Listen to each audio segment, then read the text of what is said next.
Tariffs are coming. Tariffs are coming. I was actually just reading. I don't know if this will be interesting to other people, but this was very fascinating to me. I was just reading all about the tariffs. But there's going to be a lot of tariffs coming. I think Trump just announced maybe in the last hour that there's going to be all these tariffs on all sorts of metals like steel and all this shit coming in. And I was reading this paper. I know this is what I do in my free time. I actually read these stupid papers and shit, but not all the time. But there's this guy, his name's Stephen Mirren. He's currently Trump's top economic advisor. And last year, he worked for this place called Hudson Bay Capital, and he wrote this paper. You can go look it up. It's 41 pages. It's not a light read.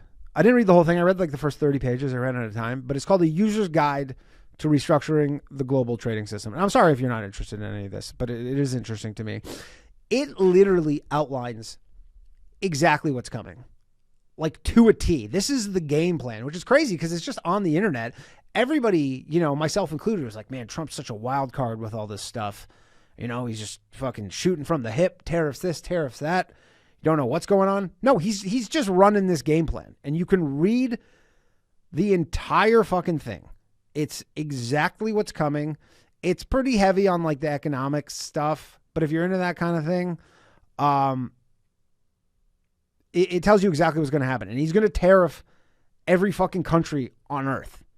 He's literally trying to redo the entire global financial system in America's benefit. And it has, the current framework. And again, from what I understand, I'm no economist. I do have a degree in economics, but he is trying to just totally redo the entire global financial system to benefit America, because the way that it's currently designed was to not benefit America. And America set it up specifically in that way, following like World War II and wanting to help all these countries like rebuild, especially after like the Cold War and whatnot. They did all the stuff that was not in the benefit of America. But at the time, America had something like 40+% of the world's GDP. So it made a little more sense to do. Now it's like in the 20s. I believe it's 26%. But remember this term, because you're going to be hearing this. This is a prediction. This is a prediction from the paper. But you're going to be hearing this term, the Mar-a-Lago Accord. You're going to be hearing this because this is going to be, he's going to get every sniveling, groveling world leader to show up to Mar-a-Lago, and he is going to literally rewrite the entire global financial system to benefit America and call it the Mar-a-Lago Accord. Now, if it works, and there's no guarantee of this, a lot of this is theoretical, man, holy shit, America is going to be winning. America is going to be winning in a way that they never won. I'm going to channel my inner Trump here. There'll never have been such winning. Nobody's ever seen such winning. The winning will be exponential.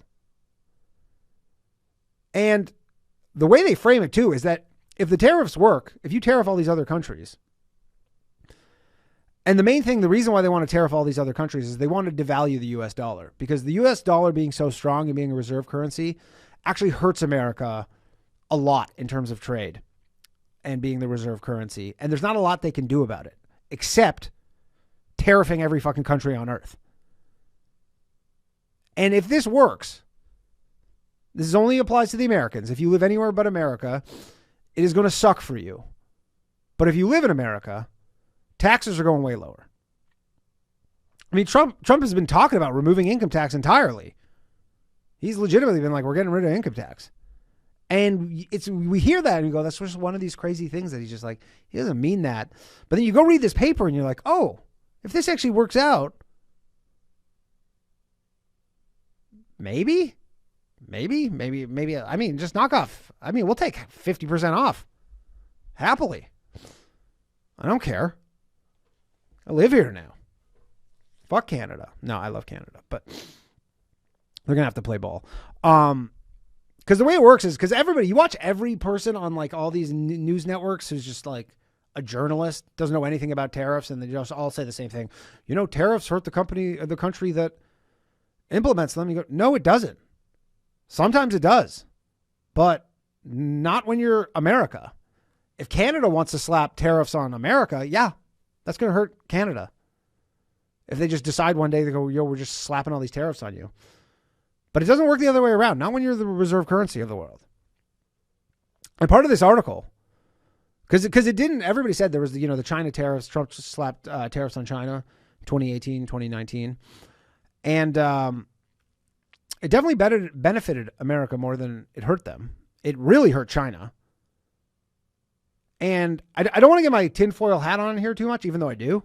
Fuck, do I care? Yes, I do.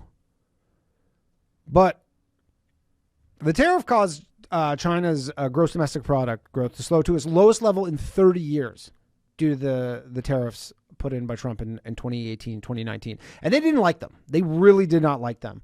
Them specifically, the kind of shit that they do with manipulating their currency, all sorts of stuff, they really didn't like it. Right? And then Trump's just hammering them with these tariffs in 2019. And this was this GDP number was basically announced in October of 2019. And then in November of 2019, a novel coronavirus just accidentally kind of walked out of a lab in Wuhan. Whoops. I mean, if you really want to fight back and you go, well, we can't fight back economically, but what can we do? Oh, I know. Just unleash this virus on the world. Fuck them over. Get theirs back. And they did it. I don't know if they did it. This is a conspiracy theory. Do not nuke me, YouTube. I'm just spitballing here, YouTube. Also, and again, it would be a brilliant move on China's part if they go, you know what? We can't really just out-tariff them. We can't play them at their own game. But you know what game we can win at? Eating pangolins. Right? And China, by the way, why have they not been held accountable in any way for this? There's been no accountability. It is crazy to think we're 5 years removed from this now. And we kind of just let them be like, whoops, our bad. That's it? It's just our bad? Nothing? I actually was reading this was actually an element of the Heritage Foundation, which was behind Project 2025. Project 2025. Bum, bum, bum. But they actually want to hold China accountable for this. I mean, the CIA just came out and said that they have on low confidence that it came out of a lab. Yeah, no shit. I have it on high confidence. I have a fucking brain. Obviously, that's where it came from. Everybody knows that now. But for whatever reason, China's not being held accountable.